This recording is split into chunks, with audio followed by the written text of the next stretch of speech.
Good afternoon. It is the 26th of January 2021. This is going to be the third installment in a series on federal law enforcement careers. We've already spoken about the Federal Marshals, Air Marshal Service, and the United States Secret Service. Well, today is going to be the pros and cons of the United States Marshal Service, which is the oldest federal law enforcement agency in the country. It goes back to 1789. Even predates the Secret Service, which was the mid-19th century. Well, the Marshals were the first. And the Marshals were, of course, very significant in American history because there were large swaths of land that were not part of any state, but they were federal territories. So the United States Marshal in those areas, and this is Old West type of history, they were the enforcement people, the chief law enforcement officer. So they would not only enforce territorial law, but also federal law.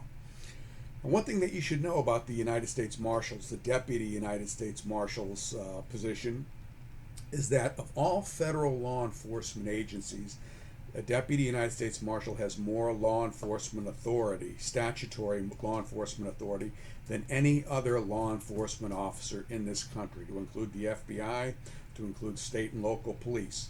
By federal law, which preempts state law, they can enforce any federal or state or local law. Now, as a DEA agent for 27 years, you can only enforce federal law as a DEA agent. Same thing with the FBI. Now, in many states, federal agents are given peace officer authority by the government of the state. So I live in Virginia. Virginia gave federal drug agents and FBI agents peace officer authority under the Commonwealth of Virginia, which means you can essentially do the same thing that a peace officer in the Commonwealth of Virginia can do, but that comes from the state. In Florida, we didn't have that when I first got there in Miami in the mid-'80s.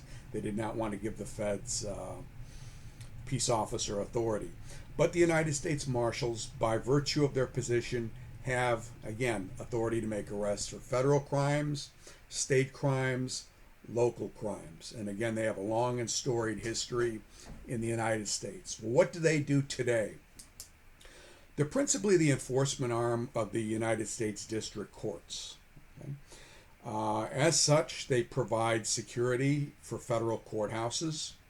Now, the people who man the metal detectors at the federal courthouses are generally contract employees. They're contract to the U.S. Marshals. They're special deputies. They are not career deputies. They usually work for Wackenhut Security or some company like that. Most of them are retired either federal or state law enforcement. Okay, and they work the metal detectors, and sometimes they help out with the bailiff duties in the court. But the job of the Marshals primarily, number one, to secure the federal courthouse. Number two, to provide bailiff duties in the United States District Court. And a very big part of that is maintaining custody of prisoners who are defendants in federal criminal trials. So every federal courthouse will have an adjacent marshal's office where they process prisoners, and they have a lockup where they hold prisoners who are on trial. Now, they are not lodged in that lockup overnight. They have to take in either to a federal institution. In Miami, you used to have the MCC. Now it's the Federal Detention Center. Chicago, you have the MCC. New York, you have the MCC. Those are federal institutions. But everywhere else, usually it's a state or local county jail that's certified by the federal government to hold federal prisoners. So a big part of the marshal's job, when a deputy marshal completes training, a big part of their job is going to be courtroom security. It's going to be prisoner transport.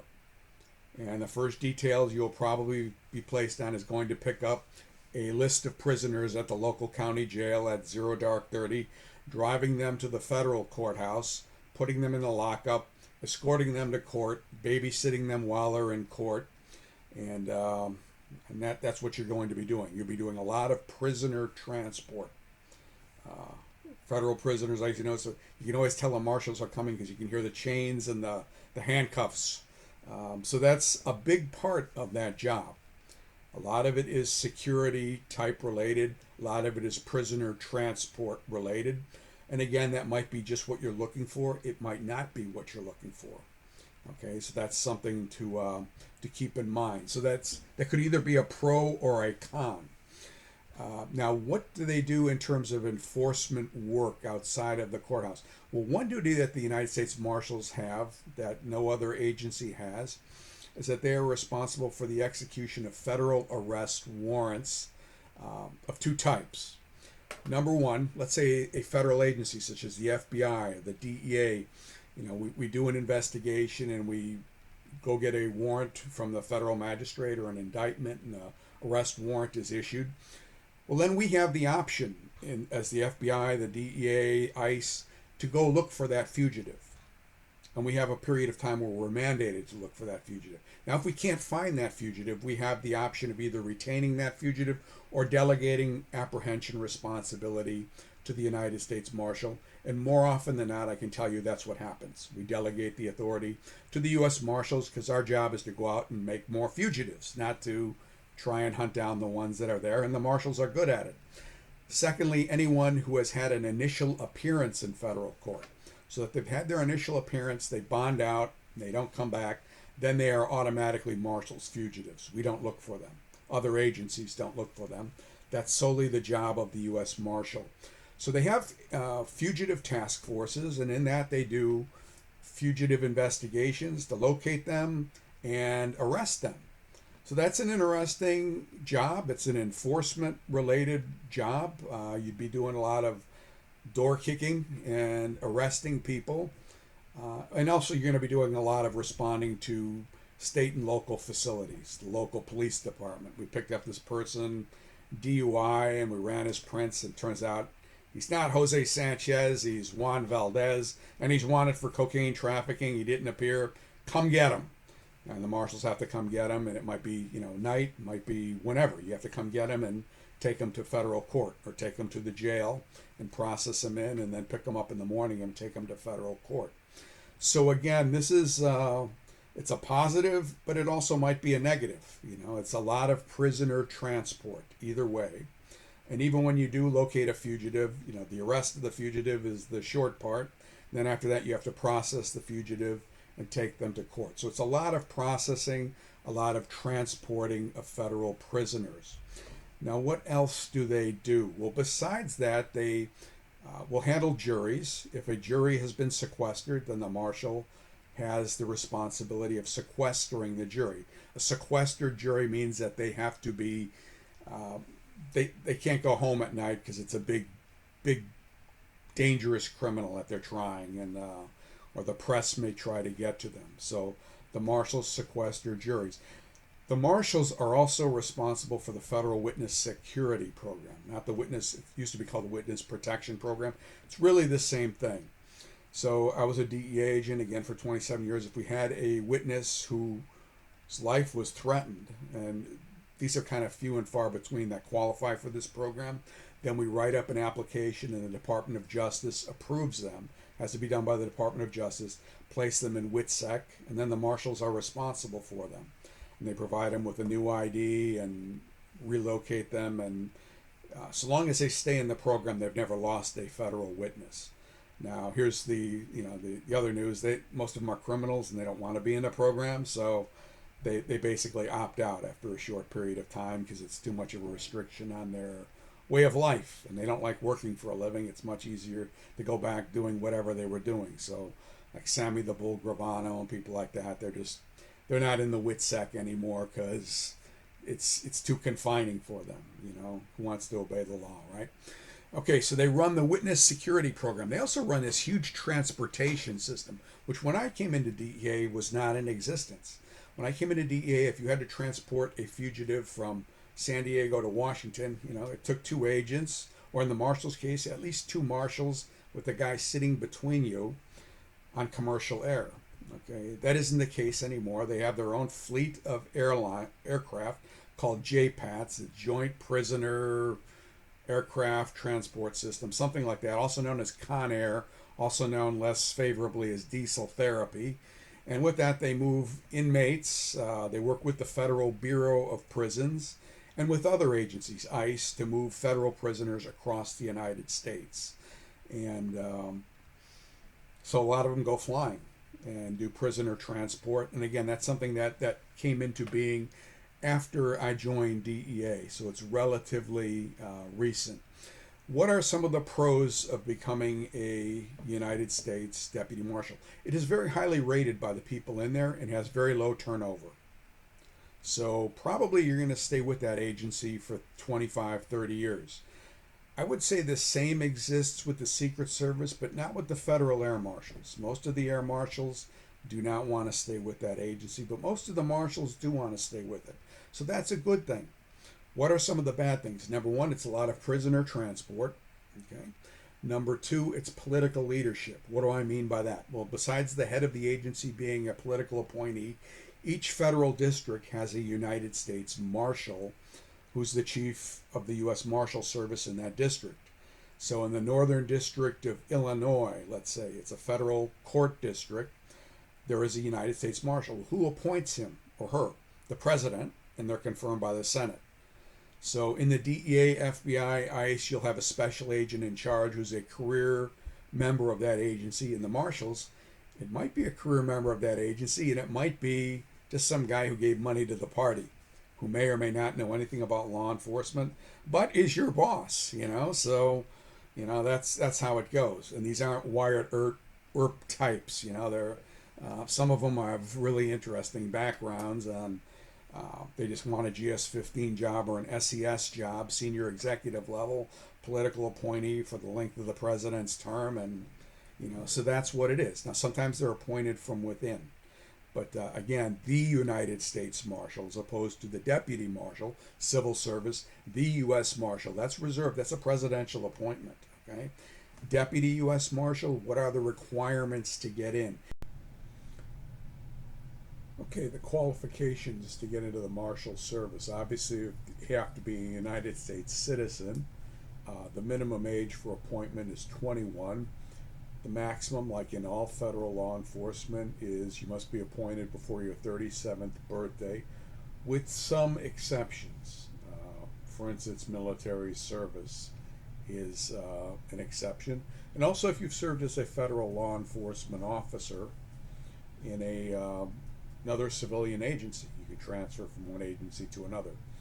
Okay, you must have a bachelor's degree, 1 year specialized experience, or a combination of education and experience equivalent to the GS or GL7 level. I'll explain that in a minute. A driver's license, no problem. You have to pass all of the tests, which include a structured interview, a background, pass your medical, be in good physical condition, undergo a 21.5-week basic training program in Glencoe, Georgia. Of course, you have to apply through USA Jobs. Okay. So here is the knowledge, skills, and abilities for a GS7 that you have to be able to demonstrate. Okay. And specialized, there's the general experience, there's general and specialized experience. The general experience, you must be able to indicate based on your prior employment, or if you have a college degree, this will do the whole thing. That will suffice. But if you do not, you have to be able to write up how your previous experience in work or in volunteering has given you the ability to meet and deal with a wide variety of persons in all walks of life. Okay? Now, what could that mean? That could mean anything. I mean, you could be working at a McDonald's and have to deal with that, or you could be a probation officer or work in a prison. Who knows? Ability in oral expression.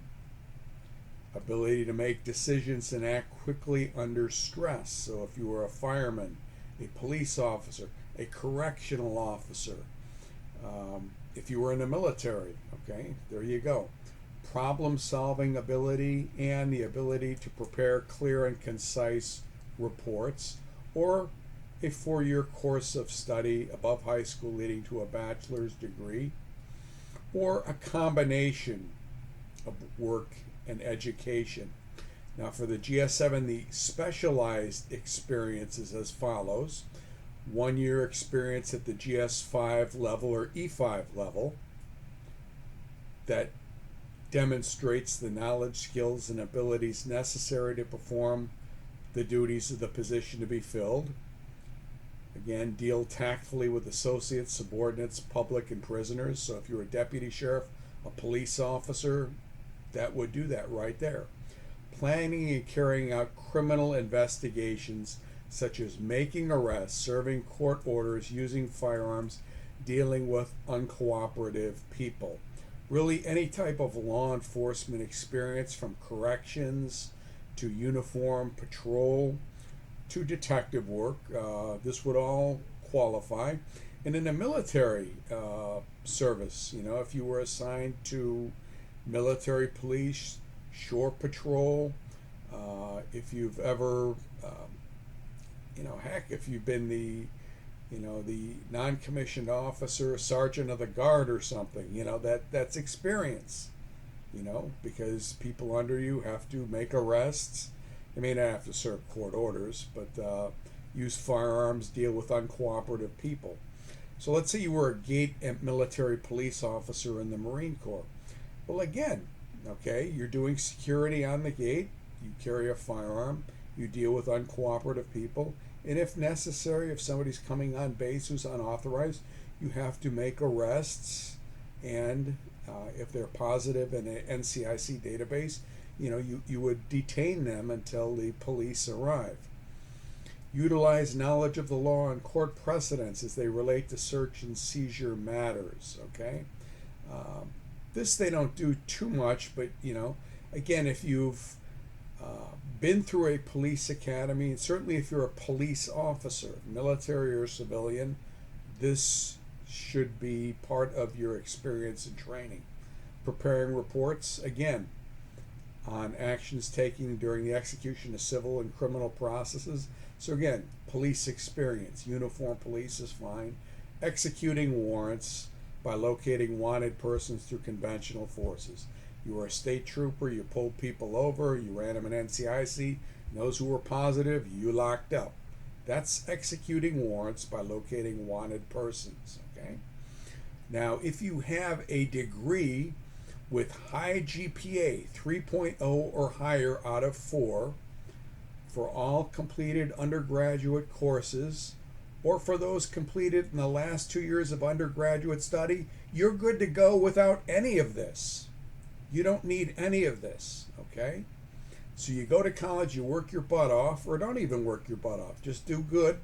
You're going to get this, okay? And then there's a couple of other things. 3.5 or higher for all courses in major field of study. So let's say you took criminal justice and that's your major field of study, or those courses in your major completed in the last 2 years. So the last 2 years of undergraduate study, very important that you do very well. Okay? Or if you rank in the upper third of your college, or if you're inducted into a honor society. That's why if they offer to induct you, like they did for me, take it and put it down. Now, another thing that's very useful, extremely useful when you take the exam, put in the application, if you are a veteran and you have veterans preference, there's the 10-point veteran preference, which is if you were wounded in combat and have a Purple Heart, or if you're compensably retired, or 5-point for anyone who served in a combat zone and has an expeditionary medal. It's on your DD-214. You have hiring preference over those who do not. So again, these things are necessary just to get out of the gate, to get your application approved so that you can go to the interview, so that you can do the background, so you can do the polygraph, so you can do the physical fitness test and the medical exam, and then be hired and go to the academy. But your first step is getting your application through the door, and that's what I'm going to do one on shortly after this. Okay. So those are some of the pros and cons of the United States Marshals Service.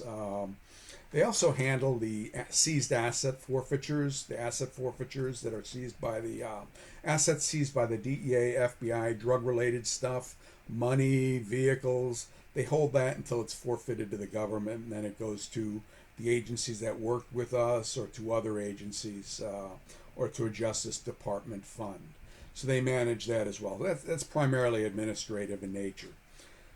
So again, it's a security work, security of the United States courthouse, transporting prisoners, safeguarding prisoners, again, moving prisoners from the courthouse to the jail or from the jail to their initial federal prison, or moving federal prisoners from one prison to another in the United States.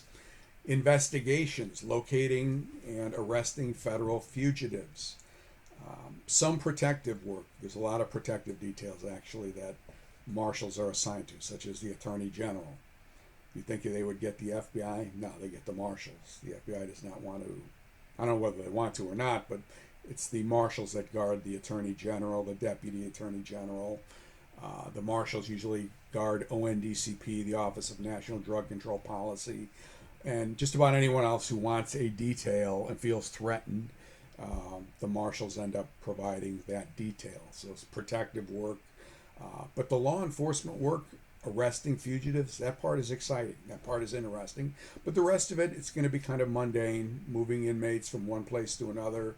It's not the old days of Wyatt Earp. So hopefully this was useful. Do I recommend them? Yes, I do recommend it. Again, so as we go so far, the Secret Service, high recommendations.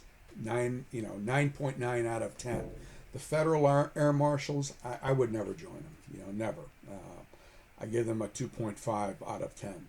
The Marshals, they get about a 7 out of 10, 6 to 7 in that area. So hopefully this was useful. If you have any questions, you can put it in the comments. And the next installment will be on my former agency, the DEA.